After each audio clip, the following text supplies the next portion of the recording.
민주당 이재명 대표의 5번째 검찰 출석이 하루 앞으로 다가온 가운데 홍준표 대구시장이 제발 이번에는 결론을 내고 나라가 정상적으로 돌아가기 바란다고 밝혔습니다.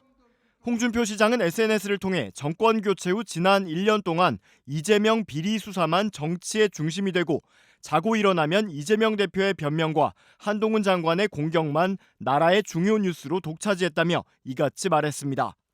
홍 시장은 그 사이 여야 정치권은 뭘 했는지 기억에 남는 게 없다며 이러다가 정권 내내 이재명 대표 비리 수사로 끝날 수도 있겠다고 우려했습니다. 또 옛날에는 아무리 큰 사건도 2달 이상 끌지 않았는데 이재명 대표 비리 사건은 2년이나 끌고 있으니 요즘 검찰은 무능한 건지 사건이 잘 안 되면 질질 끌지 말고 나머지는 포기하든지 참 답답한 노릇이라고 말했습니다. 단식 중인 이재명 대표는 토요일인 9일 수원지검에 출석해 쌍방울 대북 송금 의혹에 대해 조사를 받을 예정입니다. 이화영 전 경기도 평화부지사가 옥중 자필 진술서를 공개하며 저 이화영이 더불어민주당 이재명 대표에 대해 검찰에서 진술한 조서는 임의성이 없는 상태에서 진술한 것으로 사실이 아니라고 주장했습니다. 자유롭게 진술한 게 아니라는 겁니다.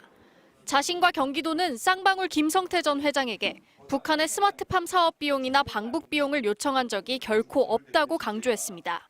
따라서 보고한 적도 김 전 회장과 통화를 연결해 준 적도 없다고 덧붙였습니다. 허위 진술 이유로는 검찰의 압박을 들었습니다. 김성태 전 회장 체포 이후 8달 이상 더불어민주당 이재명 대표의 혐의를 인정하라, 별건으로 구속 기소한다 등 집요한 압박을 받아 허위 진술했다는 겁니다. 양심에 어긋난 행위로 진심으로 후회하고 있다고도 적었습니다. 검찰은 즉각 강압은 없었다고 반박했습니다.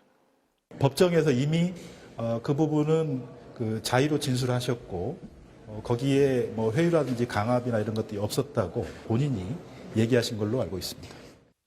당초 의혹을 부인해오던 이 전 부지사는 두어 달 전 이재명 대표에게 방북 비용에 대해 보고했다는 취지로 검찰에 진술했습니다.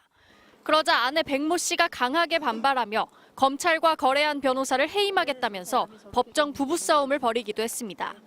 그러다 이 전 부지사가 다시 아내가 선임한 변호사를 통해 옥중 진술서를 공개한 겁니다. 이재명 대표는 토요일인 9일 검찰에 출석해 쌍방울 대북 송금 의혹에 대해 조사를 받습니다.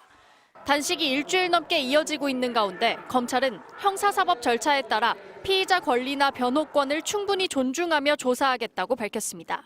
MBC 뉴스 김재인입니다.